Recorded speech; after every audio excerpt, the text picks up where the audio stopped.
저를 보지도 못하고 알지도 못함이라. 그러나 너희는 저를 아나니 저는 너희와 함께 거하시며 또 너희 속에 계시겠습니다. 아멘. 이 말씀을 중심으로 해서 영원토록 우리와 함께 하시는 보혜사 성령에 대해서 증거하겠습니다. 다 같이 따라합시다. 영원토록 우리와 함께 하시는 보혜사 성령. 영원토록 우리와 함께 하시는 보혜사 성령.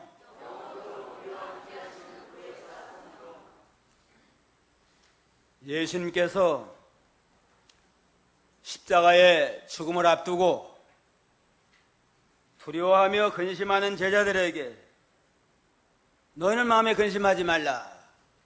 하나를 믿으니 또 나를 믿으라 하는 말씀으로 위로하셨습니다. 또한 내 아버지 집에 가면 거할 곳이 많도다.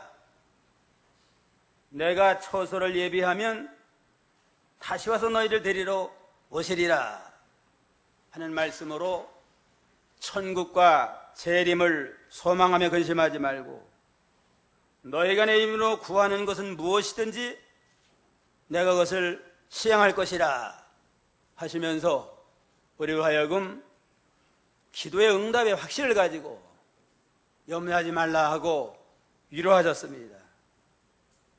이와 같이 말씀으로 위로한 다음에 얼마 있다가 예수님은 십자가에서 못 박혀 돌아가셨습니다. 예수님이 죽으심으로 예수님의 구원운동은 끝이 나는 걸로 알았는데 3일 만에 부활하심으로 구속을 완성하시고 부활 승천하셔서 하나님 보좌 앞에 올려서 기도하고 계십니다. 오순절날 보혜사 성령의 임함으로 말미암아 이제는 더욱더 예수님의 구원 역사는 창성해지고 활발하게 이루어져서 땅끝까지 올라루이가 있는 이골 땅까지도 복음 전파가 이루어지는 그 은혜의 역사가 일어나게 됐습니다. 이와 같이 예수님은 우리의 모든 십자가의 죽으심으로 구속을 완성하시고 부활 승천하셨지만 하나님 또 다른 보혜사를 우리에게 보내서 영원토록 우리가 떠나지 아니하고 함께 하시면서 우리를 진리 가운데로 인도하시는 그러한 사랑의 하나님이십니다. 그럼 영원토록 우리와 함께 하시는 보혜사 성령은 어떠한 분이시냐? 보혜사라고 하는 뜻은 대언자, 변호인, 돕는 자라 하는 그런 의미가 있습니다. 그러므로 보혜사라고 하는 건 우리를 돕기 위해 보냄을 받은 자입니다. 구원받은 우리를 도와주기 위해서 보냄을 받은 자다. 예수님 우리의 원래의 보혜사가 되시고 예수님이 승천하신 다음에는 보혜사 성령을 보내가지고 성령이 또 다른 보혜사가 돼서 우리의 변호자가 되고 우리의 대언자가 되어서 우리를 돕는 역할을 하고 계십니다. 요한일서 2장 1절 한번 보세요. 요한일서 2장 1절 1절 나의 자녀들아 내가 이것을 너희에게 쓰면 너희로 죄를 범치 않게 하려 함이라. 만일 누가 죄를 범하면 아버지 앞에서 우리에게 대언자가 있으니 곧 의로우신 예수 그리스도시라. 나의 자녀들아 내가 이것을 너희에게 쓰면 너희로 죄를 범치 않게 하려 함이라. 만일 누가 죄를 범하면 내 아버지 앞에 우리에게 대언자가 있으니 곧 의로우신 예수 그리스도니라. 범죄하면 세상에도 변호사가 있잖아요. 변호사가 대언을 해주잖아요. 우리에게 대언자가 있으니 곧 예수 그리스도라. 하나님의 법정에서 우리를 대언하신 분, 대언자가 원어적으로는 보혜사입니다. 그분이 바로 예수 그리스도다. 그런 걸 우리 지금 예수 그리스도가 우리의 보혜사가 되십니다. 우리의 대언자가 되고 우리의 변호사가 돼서 우리를 대언하시고 우리를 도와주시고 우리를 지켜주신 하나님이십니다. 그 예수님은 부활 승천하셨지만 지금도 하나님 보좌 우편에서 우리에서 늘 기도하시며 우리를 위해서 변호하시는 그 역할을 감당하고 계십니다. 로마서 8장 34절에 보면 누가 정죄하리요? 죽으실 뿐 아니라 다시 살아나시는 그리스도 예수시니 그러 하나님 우편에 계신 자요 우리를 위해서 간구하셨느니라. 예수님은 세상 떠남으로 끝나는 게 아니고 지금도 우리의 보혜사가 돼가지고 우리 변호사가 돼가지고 하나님 보좌 우편에서 우리를 위해서 기도하시며 우리를 위해서 태어나는 사명을 감당하고 계십니다. 주님 하늘로 올라가셨으니까 이제는 또 다른 변호사가 필요할 거 아니에요? 또 다른 보혜사. 또 다른 보혜사로 오순절날 성령을 보내주셨는데 그분이 바로 또 다른 보혜사가 되리라. 그래서 우리로 하여금 늘 성령 인도를 따라서 우리가 모든 죄 가운데서도 회개하게 하고 옳은 길로 가서 참된 구원을 이루어나가도록 역사하시는 보혜사, 다른 보혜사고 성령이 계시게 됩니다. 첫째는 보혜사 성령은 진리의 영이시다. 또 다른 보혜사인 성령은 진리의 영이십니다. 17절 다 같이 한 목소리를 읽겠습니다. 저는 진리의 영이라 세상은 능히 저를 받지 못하나니 이는 저를 보지도 못하고 알지도 못함이라. 그러나 너희는 저를 아나니 저는 너희와 함께 거하시며 또 너희 속에 계시겠습니다.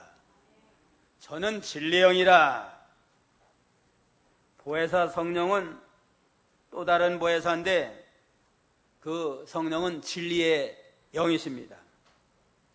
우리를 진리 가운데로 인도하고 진리를 깨닫게 하고 진리의 말씀대로 회개하게 하고 진리와 성령의 역사로 거듭나게 하는 역사를 이뤄나가시는 그러한 또 다른 보혜사가 바로 성령이십니다.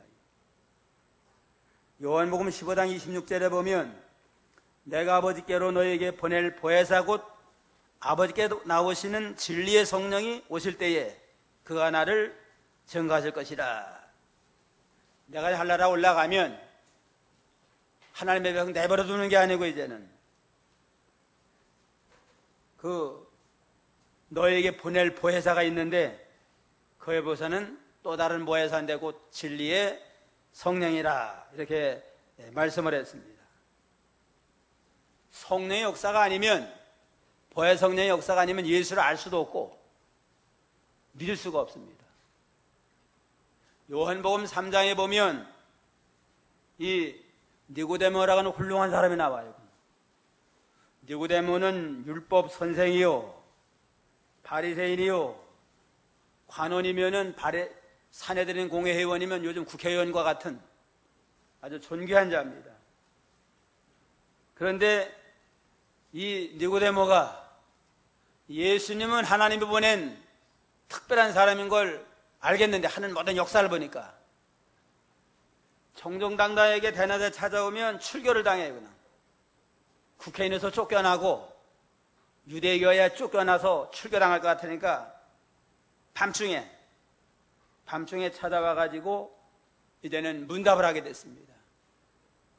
이때 주님 말씀하시기를 물과 성령으로 거듭나지 아니하면 하나님의 나라를 볼 수 없느니라 하고 아무리 유대인의 선생이고 랍비고 국회의원을 할지라도 물과 성령으로 거듭나야만 구원을 받는다 하고 말씀함으로 거기서 거듭나서 새 사람이 되는 역사가 이루어지게 됐습니다. 아무리 훌륭한 자를 할지라도 보혜사 성령으로 말미암아 거듭나지 아니하면 예수를 알 수도 없고 믿을 수도 없습니다. 고린도전서 12장 3절입니다. 고린도전서 12장 3절 3절 그러므로 내가 너희에게 알게 하노니 하나님의 영으로 말하는 자는 누구든지 예수를 저주할 자라 하지 않고 또 성령으로 아니하고는 누구든지 예수를 주시라 할 수 없느니라. 하나님의 영, 하나님의 영 성령 아니에요? 성령이 아니고는 예수를 저주할 자라 하지 않고, 성령이 있는 사람은 예수를 저주할 자라 부인할 수 없고, 성령이 아니고는 예수를 주라 신할 수도 없느니라. 성령으로 예수를 주로 믿고 구원받고 거듭나서 하나님의 자녀가 되지, 성령 역사가 아니면 구원받을 수가 없습니다. 예수도 모르고 하나님도 모르게 되어 있습니다. 그러므로 보혜사 성령을 다시 보내줬습니다. 근데 보혜사 성령은 십자가 부활로 완성된 구속의 진리를 가지고 역사하는 그러한 성령입니다. 예수님 전에도 성령이 역사했어요. 성령이 역사함으로 이 세례 요한도 성령으로 거듭나 성령으로 잉태된 걸 알게 하고, 또 마리아도 성령으로 잉태해서 참 아기 예수를 잉태하게 되고, 예수님의 제자들도 성령으로 예수를 알게 되므로 하나님의 자녀들이 됐습니다. 그런데 구약 시대는 십자가 구속을 완성하기 이전에는 완성된 구속의 진리가 아닌 까닭에 온전한 그러한 거듭난 축복을 받을 수가 없습니다. 그래서 이제는 보혜사 성령으로 말미암아 거듭나서 새 사람의 믿음의 역사가 이루어지게 됩니다. 요한복음 16장 7절 한번 봅시다. 7절 그러나 내가 너희에게 실상을 말하노니 내가 떠나가는 것이 너희에게 유익이라. 내가 떠나가지 아니하면 보혜사가 너희에게로 오시지 아니할 것이요 가면 내가 그를 너희에게로 보내리니 그가 와서 죄에 대하여 의에 대하여 심판에 대하여 세상을 책망하시리라. 내가 떠나가는 것이 너희에게는 유익하리라. 내가 떠나가지 아니하면 보혜사가 너희에게 오시지 아니할 것이라. 육신적으로 예수님이 이제는 세상을 떠나시면 제자들은 섭섭하고 아주 외롭잖아요. 그러나 내가 떠나가야만 구속이 완성이 되고, 예수님이 십자가로 부활로 구속을 완성해야만 그 진리를 가지고 역사하는 보혜사 성령의 임함으로 제자들도 완전한 구속에 이르는 축복이 임한 까닭에 떠나는 게 너희를 위해서 유익하다, 이렇게 말씀을 했습니다. 구약에도 성령의 역사나 신약의 성령의 역사가 똑같은 성령의 역사인데, 왜 구약의 역사는 약하게 역사하고 신약의 보혜사 성령은 강하게 역사해서 완전한 구원이 이르게 되나? 성령은 똑같아요. 구약이나 신약이나. 이건 뭐와 같으냐면은 비행기가 있는데 세계 1등 가는 조종사가 있다 할 때에, 비행기가 이제는 구형 비행기예요. 구형 비행기고 헬리콥터 비행기일 경우에는 암만 그냥 유능한 조종사랄지라도 그 속력 이상을 낼 수가 없어요. 그냥. 그러나 이제는 신형 비행기, 제트 비행기 같은 건 아예 음속보다도 빠르잖아요. 초음속으로 나가잖아요. 똑같은 조종사지만은 헬리콥터를 가지고 운영할 때는 이를테면은 1시간에 100km를 간다 하면은 초음속으로 이 제트 비행기를 조종할 때는 1시간에만 1000km도 갈 수 있습니다. 똑같은 비행사지만은 비행기 자체가 낡고 성능이 약하면은 100km밖에 못 가요. 그냥. 똑같은 조종사지만 제트 비행기는 1시간에 1000km 이상을 갈 수가 있습니다. 그와 같아요. 그냥. 구약의 성령이나 신약의 성령은 똑같은 성령이지만은 구약의 성령, 구약의 구속에도는 앞으로 그리스도가 오리라고 하는 메시아에 대한 약속이니까 좀 희미하잖아요. 그러니까 성령의 역사도 그만큼 희미해요. 그냥. 신약에는 구약 오리라는 예수가 십자가 부활로 구속을 완성했습니다. 완성된 진리를 가지고 성령이 역사하니까 단번에 구원을 이뤄나갈 수 있는 그러한 위치에 서게 됩니다. 이 보혜사를 보내주하는 건 완성된 구속의 진리를 가지고 역사하는 성령을 너에게 보내주리라 하는 그러한 약속입니다. 그러므로 보혜사 성령은 완성된 구속의 진리를 가지고 역사하는 그러한 성령이다 하는 걸 우리가 깨달아 알아야 되겠습니다. 이를테면은 보혜사가 변호사니까 변호사 되기 전에는 법을 잘 알아요. 그냥 변호사 되기 전 공부를 해서 법을 잘 알잖아요. 그러나 시험에 합격되기 전에는 법은 알지만은 변호사 역할을 할 수가 없어요. 그냥 똑같은 사람이지만 사법고시 패스해가지고 변호사의 직분을 가지고 나온 다음에는 어느 법정에 나가든 당당하게 변호할 수 있는 직분을 준 겁니다. 이와 같이 예수님 십자가 부활로 구속을 완성한 다음에 오는 성령은 보혜사의 직분을 받은 것처럼 변호사의 직분을 가지고 우리의 완전한 구속을 위해서 변호하고 대하는 역할을 한다. 그러니까 우리는 이 보혜사 성령을 늘 우리 마음속에 모시고 날마다 주님을 모시고 주와 더불어 사는 믿음의 역사를 이루어나가야 됩니다. 이 보혜사는 진리의 영이라고 그랬습니다. 진리의 영이다. 진리 가운데로 역사해요. 그는. 변호사가 변호할 때 제 맘대로 하는 거 아니잖아요. 법을 가지고 율법 전서에 있는 대로 법대로 변호하는 것처럼 보혜사 성령도 성경 말씀 19장 66권의 성경 말씀대로 우리를 변호하고 우리를 깨우치고 우리를 책망도 하고 회개시켜서 진리 가운데로 역사하시는 그러한 성령이다. 이렇게 말씀을 했습니다.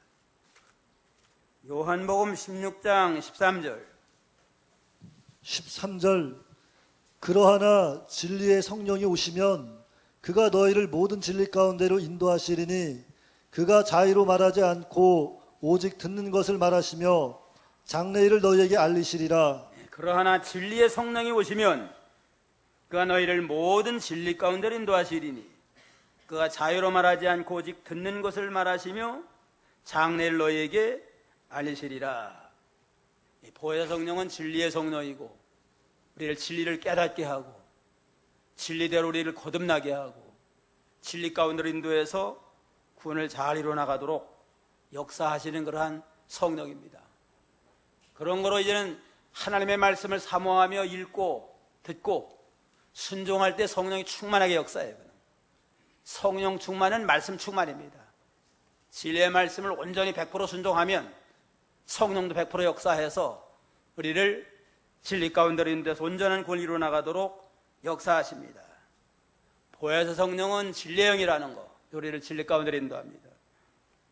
둘째로 보혜사 성령은 영원토록 우리와 함께 하십니다. 16절 한번 읽어봐요. 16절 내가 아버지께 구하겠으니 그가 또 다른 보혜사를 너희에게 주사 영원토록 너희와 함께 있게 하시리니 내가 아버지께 구하겠으니 그가 또 다른 보혜사를 너희에게 주사 영원토록 너희와 함께 있게 하시리라. 원보혜사는 누구라고 그랬어요? 예수 원래 보혜사고 또 다른 보혜사는 예수님이 승천한 다음에 성령 보혜사 성령을 보내가지고 영원 우리가 함께 하시면서 이제는 우리를 감동 감화해서 진리 가운데 인도하고 죄를 지면 양심의 가책을 느끼게 해서 회개시키도록 역사하고 우리를 진리 가운데 역사하도록 또 다른 보혜사를 보내서 우리를 구원을 역사 이루어나가게 하십니다. 또 다른 보혜사는 영원토록 떠나질 않아요. 우리가 예수 믿고 구원받는 건 보혜사 성령의 감동과 진리의 말씀을 믿음으로 거듭나서 살아야 됩니다.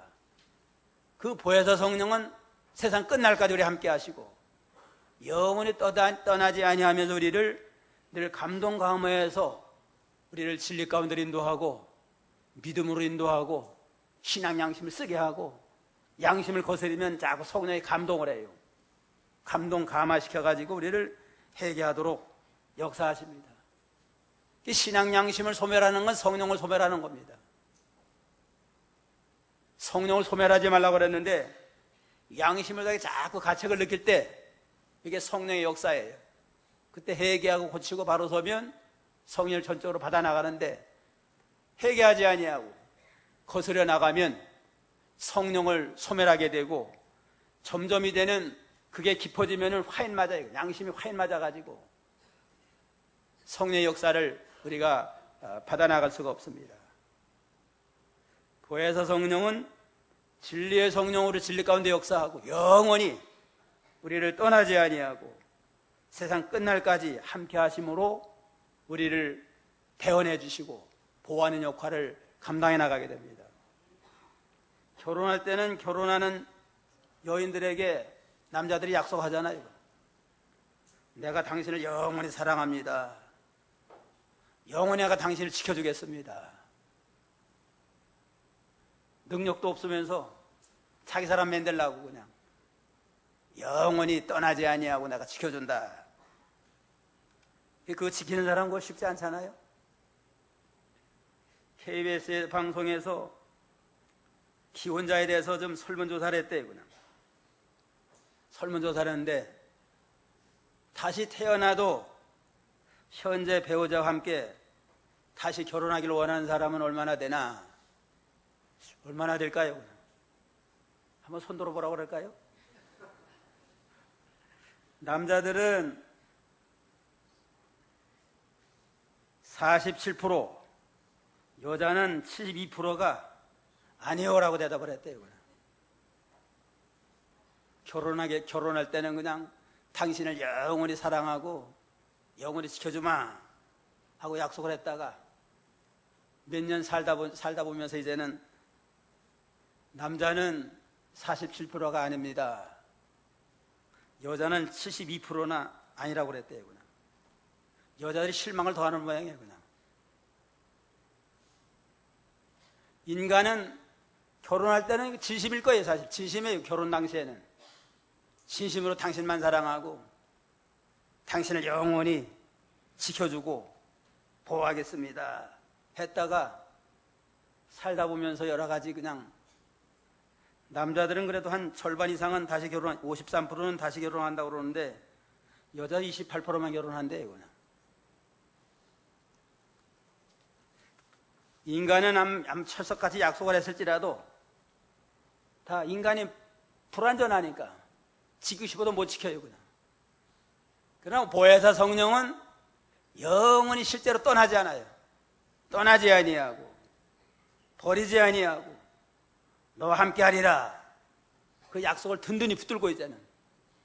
남편은 나를 영원히 지켜주지 못한다 할지라도 아내는 나를 끝까지 사랑 못한다 할지라도 보혜사 성령은 영원히 떠나지 아니하고 그걸 믿습니다.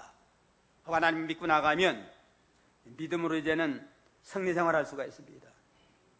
17절에 보면 저는 진리의 영이라 세상은 능히 저를 받지 못하나니 이는 저를 보지도 못하고 알지도 못함이라. 그러나 너희는 저를 아나니 저는 너희와 함께 거하시고 너희 속에 거기 계시겠습니다. 내가 너희를 고아와 같이 버려두지 아니하리라. 보혜사 우리가 함께 우리 함께하고 우리 심령 속에 계시고 그래서 우리를 고아와 같이 버려두지 않는다고 그랬습니다. 예수님 그냥 성천했다고 해가지고 제자들이나 믿는 자들이 다 고아처럼 내버려두는 게 아니고 내 대신 나와 같은 역할을 하는 보혜사를 보내가지고 보혜사 성령이 영원히 떠나지 아니하고 너와 함께하고 내 속에 거하면서 너를 세상 끝날까지 지켜주시마 약속을 했습니다. 이것도 참 주님의 약속으로 주님의 뜻 가운데 보혜사 성령을 보내서 우리를 끝까지 지켜주시는 하나님의 놀라운 사랑의 결과입니다. 예수님의 또 다른 이름이 임마누엘인데 임마누엘의 뜻은 뭐예요? 하나님 우리와 함께 계시다. 하나님 함께 어떻게 함께 하시나? 보혜사 성령 우리에게 임함으로써 하나님이 예수 우리와 영원히 함께 하는 겁니다. 성자 예수님은 지금 부활승천에서 하나님 보좌 우편에 우리를 위해서 기도하시며 우리를 돕고 또 실제적으로는 또 보혜사 성령을 우리 세상에 보내가지고 예수를 영접하는 순간에 보혜사 성령 우리 속에 임해가지고 영원히 떠나질 않아요. 떠나지 아니하고 임마누엘로서 함께 하심으로 우리를 지켜주시고 인도하신 역할을 감당해 나가십니다. 19절에 보면 19절 한번 읽어보세요. 19절 조금 있으면 세상은 다시 나를 보지 못할 터이로되 너희는 나를 보리니 이는 내가 살았고 너희도 살겠음이라. 조금 있으면 세상은 나를 다시 보지 못할 터이로되 너희는 나를 보리니 이는 내가 살았고 너희도 살겠음이니라. 조금 있으면 예수님 십자가에 돌아가세요. 돌아가면 못 보잖아요. 못 보지만은 3일 만에 다시 부활함으로 예수님 살았고 너희도 살겠습니다. 예수님만 부활하는 게 아니고 예수 믿는 너희들도 부활해서 이제 영원히 살아서 이제는 주와 더불어 영원히 살게 되리라 하는 약속을 우리에게 하셨는데 그대로 이루어질 겁니다. 부활 성령 우리와 함께 하신다. 예수는 부활하셔서 영원히 살았고 우리도 예수로 말미암아 우리도 부활해서 영원히 주와 더불어 살게 된다 하는 그 약속을 바라보고 우리가 믿음 지킬 때 환난이 오고 핍박이 어려움이 와도 예수님이 죽음을 이기고 산 것처럼 우리도 산다. 믿음 지키다 죽는다 할지라도 다시 살아서 영원히 주와 더불어 영생복락을 누린다 하는 그 소망과 확신을 가지고 늘 기쁨으로 살고 우리가 사는 동안에도 부활 성령 우리와 함께 하셔서 세상 끝날까지 밤에나 낮에나 늘 감찰하시고 지켜주시는 그 약속을 바라보면서 모든 걱정 근심 다 주께 맡기고 항상 기뻐하고 감사로 영광 돌리는 저희가 다 되어야 되겠습니다. 셋째로 예수님의 계명을 지킴으로 하나님의 사랑을 받게 하십니다. 보혜사 성령은 우리를 감동감해서 예수님의 계명을 지키게 만들어가지고 계명을 지킬 때에 더 큰 하나님의 사랑을 받게 하고 늘 하나님과 동행하는 역사를 이루어나가도록 하십니다. 21절 한번 보세요.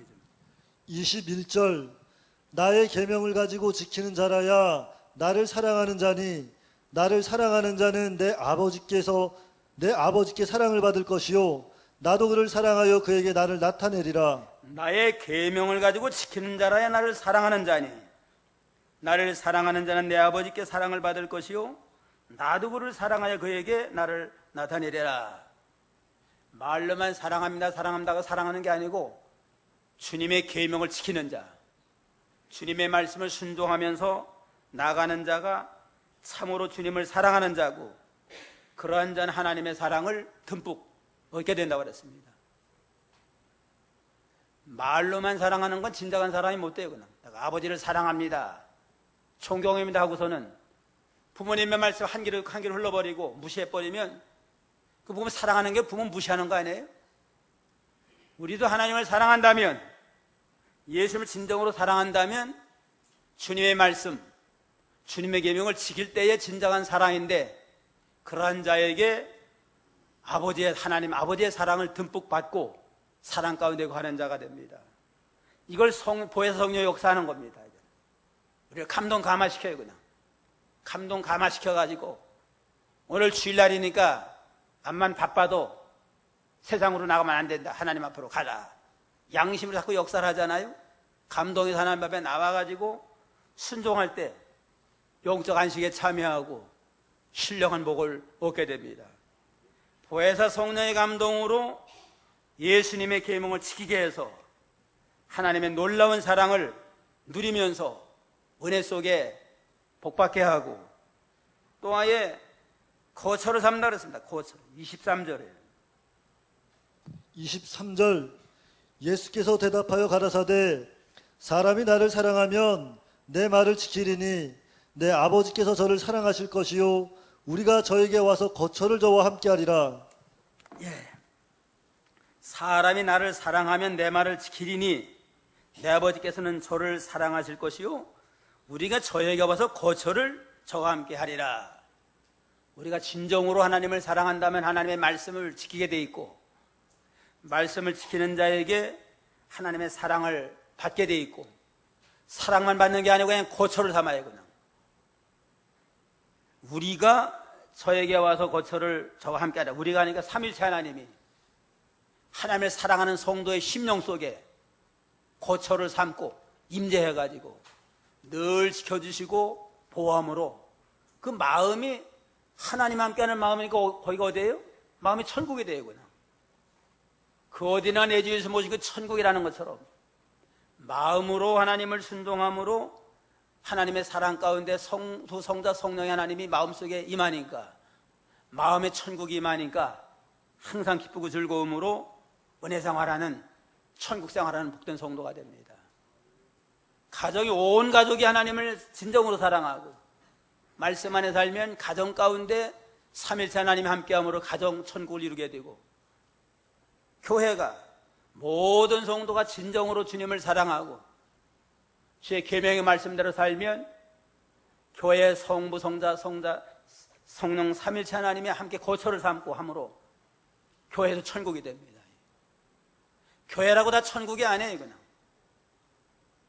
하나님의 계명을 지키는 교회, 말씀을 세워나가고 진리를 생명 삼고 진정으로 하나님을 사랑하는 교회는 천국이 되지만 하나님이 함께하지 아니, 하나님의 말씀대로 하지 아니하고 사람들끼리 모여가지고 인본주의로 세상 중심으로 나아가면 하나님 그냥 그 인간의 단체지 거기 하나님의 교회가 될 수 없습니다. 미국 어떤 교회는 백인들만 모이는 교회 있어요. 백인들만 모여요. 그냥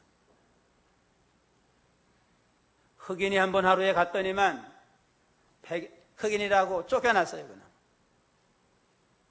쫓겨나가지고 산에 가서 울었대잖아요. 그냥 하나님의 난 내 얼굴을 시커멓게 만들어가지고 교회도 마음대로 못 가게 합니까?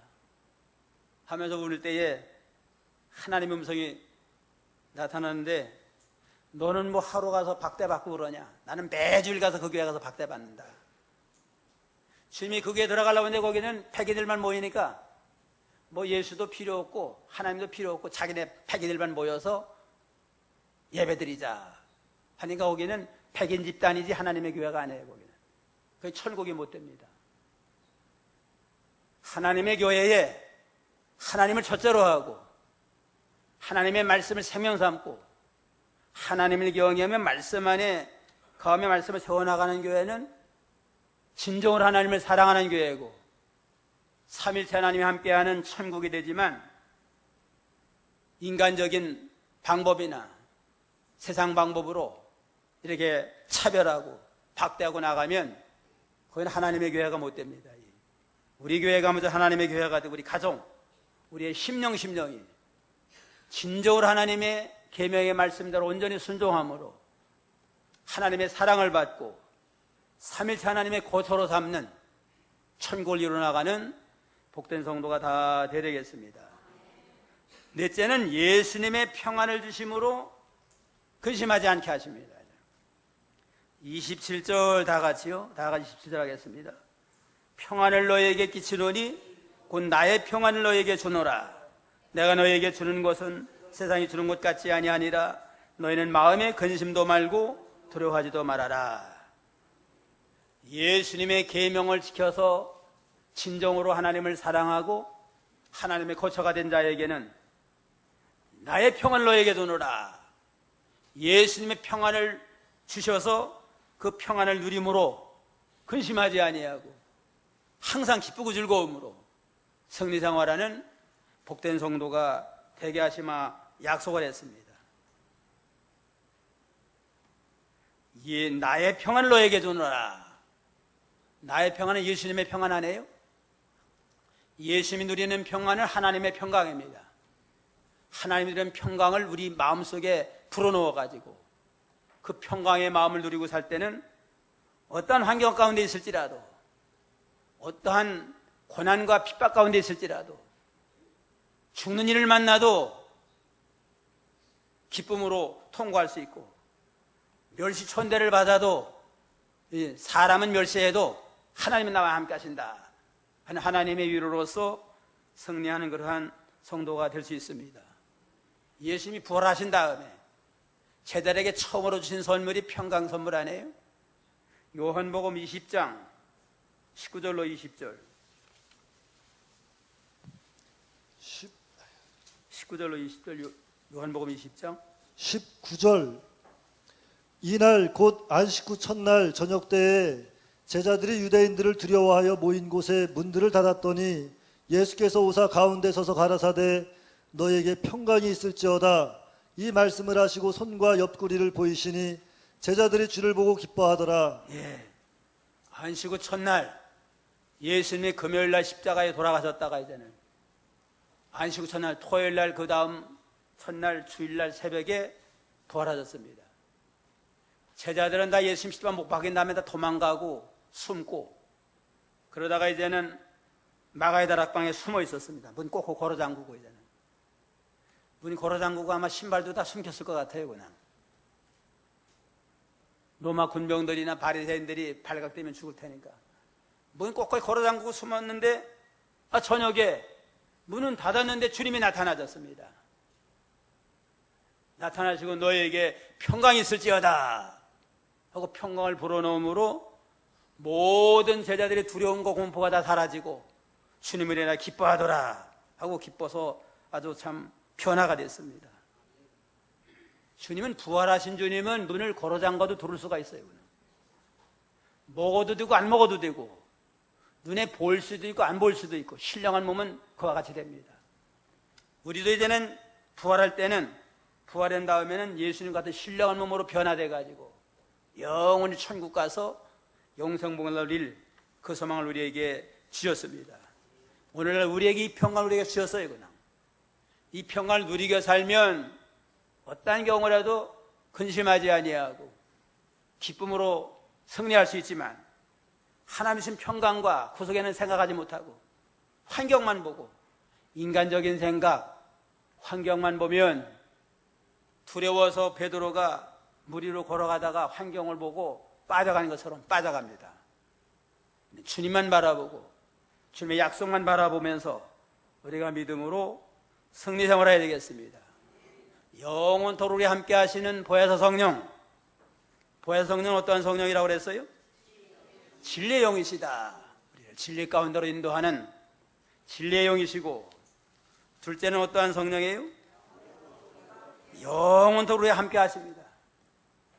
암만 뭐 남편이 철석같이 약속을 해서 그건 다 지키기 어려워요. 그러나 보혜사 성령께서 영원히 떠나지 않는다. 너와 함께 하려는 약속은 그대로 이루어져서 세상 끝날까지 우리와 함께 하시고, 그 다음에 그 보혜사 성령은 어떤 일을 해요? 예수님의 계명을 지키게 함으로 하나님의 사랑을 넘치도록 받게 하고, 그 다음엔 예수님의 평강을 우리에게 쏟아부어 주심으로 근심하지 아니하고 기쁨으로 승리 생활하도록 은혜와 축복을 주신다고 했습니다. 이 모든 축복을 누리면서 승리하는 복된 성도가 다 되기를 주님의 이름으로 축원합니다. 기도하겠습니다.